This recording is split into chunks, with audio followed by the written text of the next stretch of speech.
በሁለት ጀነራሎች የተመራው የብልጽግና ኦፕሬሽን በሰዓታት ውስጥ በፋኖ መክሸፉ ተሰማ። ጀነራሎቹን መንገድ ሲመራ የነበረው የሚሊሻው አዛዥ ቀድሞ በመመታቱ እነ ጀነራል ዘውዱ ሰጥ አርጌ ባቡ ሰጥ መድፍ ሲተኩሱ ውለዋል። ሙሉ መረጃውን የምትሰሙት ይሆናል። ከፊል የህወሓት አመራሮች የአሜሪካ ማዕቀብ ሰለባ በመሆናቸው በብልጽግናው ቤት ደስታም ፍርሃትም መንገሱ ተሰማ። ደስታው የመጣው የብልጽግናው አገዛዝ ያለበትን የህጋዊነትና ዓለም አቀፍ ተቀባይነት ጥያቄን ለጊዜው ያስታግሳል በሚል ሲሆን ፍርሃቱ ደግሞ ቀጣዩ የአሜሪካ ማዕቀብ ወደ ራሱ ብልጽግና ሊመጣ ይችላል የሚል ነው። ፖለቲካዊ ታዛቢዎች ግን የኢትዮጵያ ገበሬ ጥያቄ ሰላምና ዳቦ እንጂ ሁለት ጥጋበኞች የሚደልቁት ጦርነት አይደለም ሲሉ ተችተዋል። የዚህንም መረጃ የምትሰሙት ይሆናል። ልዑል ዶክተር አስፋው ወሰን በቅርቡ በአውሮፓ መድረክ ያፈነዱት የዲፕሎማሲ ደማሚት ንዝረቱ በቀጥታ ኦህዴድ መንደር ገብተዋል። አብይ አህመድ ከዚህ በፊት ከመሪዎች ጋር የተነሳውን ፎቶ ከመዝገብ ቤት ማፈላለግ የጀመረ ሲሆን በልዑል ዶክተር አስፋው ወሰን አልተሸነፍኩም የሚመስል ዘመቻውን ሲያቀጣጥል ውለዋል። ፖለቲካዊ ታዛቢዎች በበኩላቸው አብይ አህመድ እጁ ላይ የቀረው ብቸኛው ሀብት ዲፕሎማሲ ብቻ በመሆኑ መደናገጡ አይገርምም ባይ ናቸው። ቴዎድሮስ ካሳሁንም በዚሁ መድረክ ላይ መካሱ ብዙዎችን አስደስተዋል። ትሰሙታላችሁ። አንዳንድ የብልጽግና ባለስልጣናት ሀብት ማሸሽ መጀመራቸውን የቀድሞ የኦህዴድ ከፍተኛ ባለስልጣናት አጋልጠዋል። አብይ አህመድ በበኩሉ በየቀኑ ለህዝብ በመቅረብ የናሸንፋለን ዘመቻ ላይ ነው። ከቅርብ ጊዜ ወዲህ ያገዛዙ ባለስልጣናት ከአህመድ ሼዴ በስተቀር ወደ ውጭ አለመውጣታቸውም መነጋገሪያ ሆነዋል። ፖለቲካዊ ታዛቢዎች አብይ አህመድ ሳይቆልፍባቸው እንዳልቀረ ጠርጥረዋል። አሁን በቀጥታ ወደ ዝርዝሩ አልፈናል።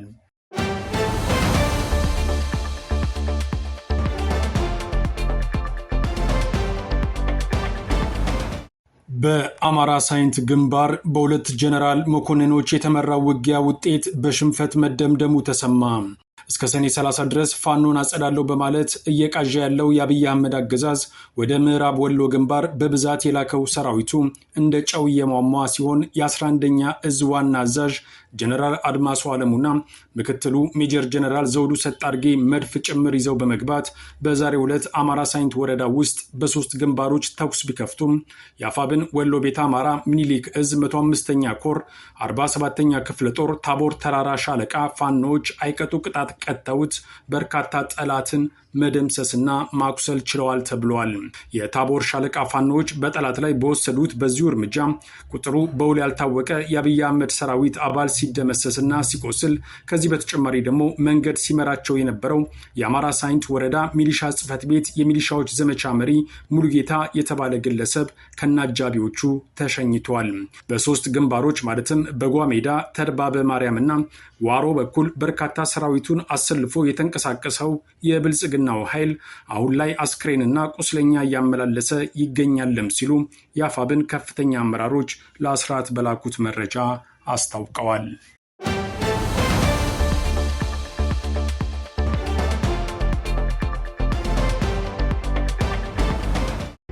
ሞራል ይሰጣል እንጂ አይሞትልህም። መጨረሻም ሞቶ አንተው ኢትዮጵያን የተረዱ የሚመስላቸው አንዳንዶች ግን የኢትዮጵያን የፖለቲካ ሂደት በወጉ አላወቁትም፣ ሊያውቁትም አልቻሉትም። ኢትዮጵያ ይህች ስም ብቻዋን ታሪክ የምታወራ የብልጽግናና የህወሓት ግብግብ እንደቀጠለ ነው። ብልጽግና መገናኛ ብዙሃኖቹን አሰልፎ ኢትዮጵያን አታውቋትም የሚል ዘመቻ የከፈተ ሲሆን ህወሓት በበኩሉ አንድ ትውልድ ያልቃል እንጂ ያንላቀቅም ዛቻ ላይ ነው። በመሃል የሚገኘው የኢትዮጵያ ህዝብ ስለ ዳቦ እንኳን የሚያስብበትን ጊዜ ተነጥቆ በጦርነት ነጋሪት መወዛወዙን ቀጥሏል። በዚህ መሃል ነው እንግዲህ ከአሜሪካ መንግስት ህወሓት ላይ ማዕቀብ ተጥሏል የሚለው ዜና የተሰማው። ውሉ የጠፋበት ብልጽግናም ፍርሃት ኃይሉ ደስታ ምላሾቹ በየቦታው ቀጥለዋል። አብይ አህመድ ቡድን 7 ስብሰባ ላይ ተከለከለ የሚለው መረጃ መውጣቱን ተከትሎ እሱን ለማስተባበል ሲሯሯጡ የዋሉት የአብይ አህመድ መገናኛ ብዙሃኖች የህወሓት ወሬ ሲሰማ ደግሞ ዲፕሎማሲውን ረስተው የማዕቀብ ተንታኝ ሆነው ቀርበዋል። የቀድሞው የህወሓት ባለስልጣን ጌታቸው ረዳ በበኩሉ አሜሪካ የጣለችው የጉዞ ማዕቀብ ብቻ በቂ አይደለም፣ ሌላም ይጨመር ሲል በቀድሞ የጥፋት ጓደኞቹ ላይ ዘምተዋል። የብልጽግና ጊዜያዊ ደስታ የሚጠበቅ ቢሆንም የማዕቀብ ጉዳይ ከመጣ በሁለተኛው ዙር አብይ አህመድም እንደማይተርፍ ፖለቲካዊ ታዛቢዎች በመግለጽ ላይ ናቸው። ተመራማሪዎች እንደሚሉት በጠላት ላይ የመጀመሪያው ማዕቀብ ሲጣል ቀጣዩ አንተነህና ተጠንቀቅ የሚል ምክራቸውን ከመስጠት ተቆጥበው ያውቁም ይባላል። ምክንያት የሚሉት ደግሞ የእርስ በርስ ጦርነት ላይ አንዱ ጤነኛ ሌላው አጥፊ የሚሆኑበት ምክንያት አይኖርም። በመሆኑም የትግራይና የሌሎች ተዋናያን ጦርነት ተባብሶ ከቀጠለ የአሜሪካ ቅጣት ወደ አብይ አህመድ መዞሩ እንደማይቀር ይተነትናሉ። ለዚህ ደግሞ ቢበዛ ጥቂት ወራት ጊዜን የሚሰጡ ሲሆን በስተመጨረሻ ዓለም አቀፉ ማህበረሰብ ብልጽግናንም ማጣደፍ ሊጀምር እንደሚችል አይሸሽጉም። የተባለው ጦርነት ከተጀመረና ዓለም አቀፍ ምርመራም ከመጣ ሁሉም በተለይ ደግሞ የአብይ አህመድ አገዛዝ ከተጠያቂነት እንደማያመልጥ ያሰምሩበታል። አሁን የተጀመረው የጉዞ ማዕቀብ ግን በህወሓት ላይ ቀላል የማይባል ጫና ሊፈጥር እንደሚችል ምልከታቸውን ያስቀምጣሉ። ለዚህ ደግሞ በምክንያትነት የሚያቀርቡት የጉዞ ማዕቀብ ጅማሩ እንጂ የመጨረሻ አይደለም የሚል ነው። እንደ አስፈላጊነቱ ሌላም ማዕቀብ ይከተላል። ይህ ብቻ አይደለም። የአሜሪካ መንግስት የተወሰኑ የህወሓት ባለስልጣናት ላይ ማዕቀብ መጣሉ ሆን ብሎ ያደረገው እርምጃ ነው በማለት ነገሩን ያሰፉታል። በአንድ አመራር ውስጥ የተወሰኑ ሰዎች ብቻ ኢላማ ሲደረጉ ክፍፍል ይፈጠራል። ኢላማ ያልተደረጉት ለዘብተኛ ሲሆኑ፣ ኢላማ የሆኑት ደግሞ ግፋ በለውን ይቀጥላሉ ባይ ናቸው። በዚህም ለጊዜውም ቢሆን ህወሓት ሊከፋፈል ይችላል። አብዛኛው የዓለም አቀፉ ማህበረሰብ የሚከተለው የአሜሪካንን አቋም እንደመሆኑ መጠንም ህወሓት ከሌሎች አካላት ጋር ያለው ግንኙነትን ለጊዜውም ቢሆን ሊቀዛቀዝ ይችላል። አብይ አህመድ እነዚህን ጊዜያዊ ጥቅሞች ከግምት በማስገባት ከአሁኑ ጭፈራ የጀመረ ይመስላል እየተባለ ነው። የአገዛዙ መገናኛ ብዙሃን በራቸውን ከፍተው ህወሓት ተመታ የሚል ዘመቻ ላይ ናቸው። ምሁራን ግን ይህ ጮቤ መርገጥ ብዙን አልወደዱትም።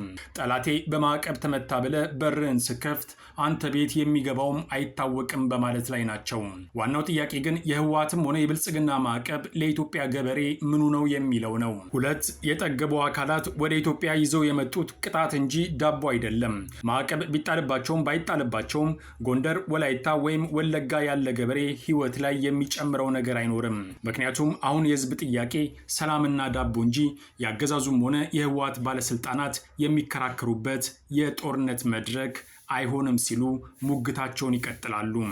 በዚህ ስሌት መሰረት ተጎጂው አሁንም አብይ አህመድ ነው። አገዛዙ ከላይ እንጂ ከታች ያለው የህዝብ ድጋፍ ተሸርሽሮ አልቋል። ለዚህ ደግሞ ምክንያቱ ህዝብ እንደ ህዝብ በጦርነት ስለደከመ ነው ይሉታል እነዚሁ ታዛቢዎች። አብይ አህመድ ደግሞ እንደ አዲስ እንዋጋ ላይ መሆኑን በማስታወስ ራሱ ሄዶ ይሰለፍ ካልሆነ በስተቀር የጓዳው ባዶነት የሚያብሰለስለው ወጣትን ልብ ለማግኘት ይከብደዋል ባይ ናቸው።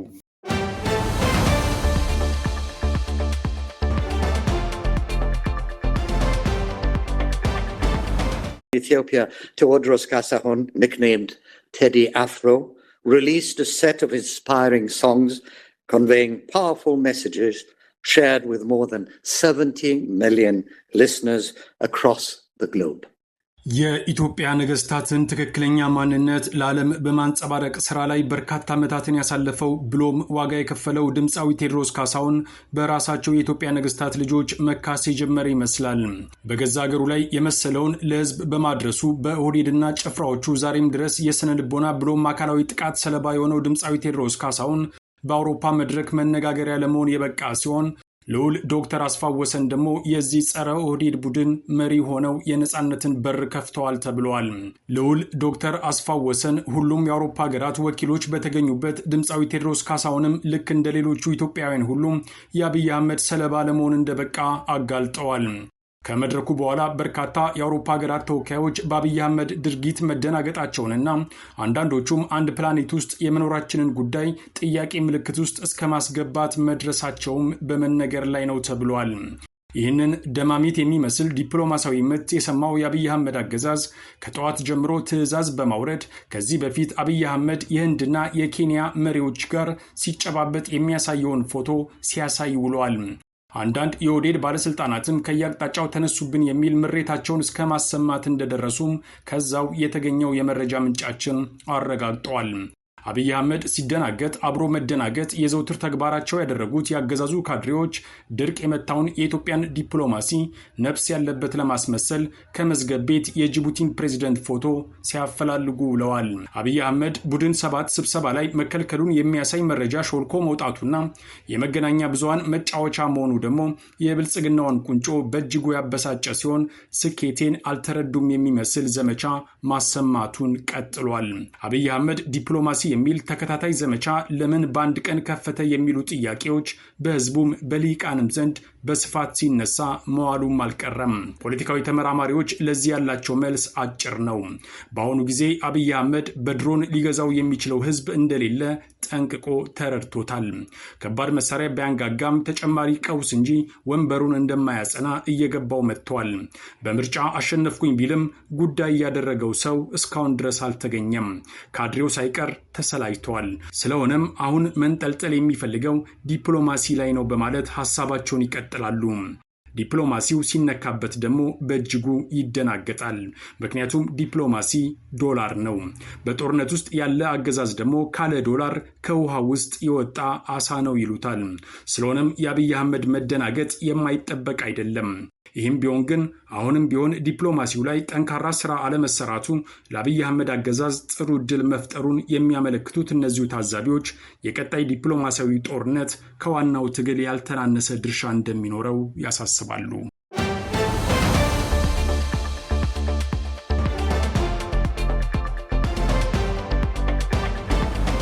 የፖለቲካ ተመራማሪዎች እውነተኛ አሸናፊ በየቀኑ እናሸንፋለን አይልም ይሉታል።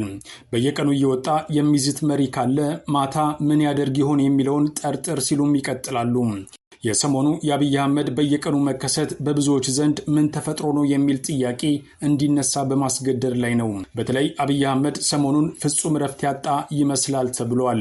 አንዱን ቀዳዳ ደፈንኩኝ ሲል ሌላው እየተከፈተ ልክ መንግስቱ ኃይለማርያም ቶሎ እንድረስ እንዳለው ሁሉ አብይ አህመድ አፍ አውጥቶ በአደባባይ ባይናገርም ነገሩ ወደዛው መሆኑን የሚጠረጥሩ ሰዎች ቁጥር በመጨመር ላይ ነው ተብሏል። ይህን ጥርጣሬ ከሚያጠናክሩት አጋጣሚዎች ውስጥ አንዱ ደግሞ የብልጽግና ባለስልጣናት የዘረፉትን ሀብት ወደ ውጪ ማሸሽ ጀምረዋል የሚል ነው።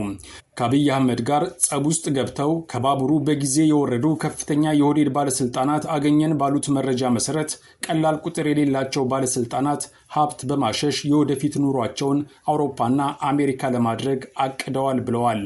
አብይ አህመድ በየቀኑ ወደ ህዝብ የሚመጣውና የተደናገጠው ጥሎት ሊሄድ የተዘጋጀው ወዳጅ ቁጥር በቀላሉ የሚታይ እንዳልሆነ ስለሚረዳው ነው የሚሉት እነዚሁ የመረጃ ምንጮች አውሮፓ ሀገራት የተሰሩ ቅንጡ መኖሪያ ቤቶችንም ይዘረዝራሉ።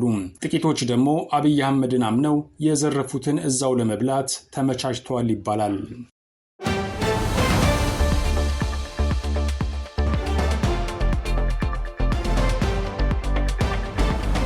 ከአስራት ብሮድካስቲንግ ሰርቪስ ለዕለቱ የነበረን ዜና ይህን ይመስላል። አብራችሁን ስለነበራችሁ ከልብ እናመሰግናለን። በያላችሁበት ሰላም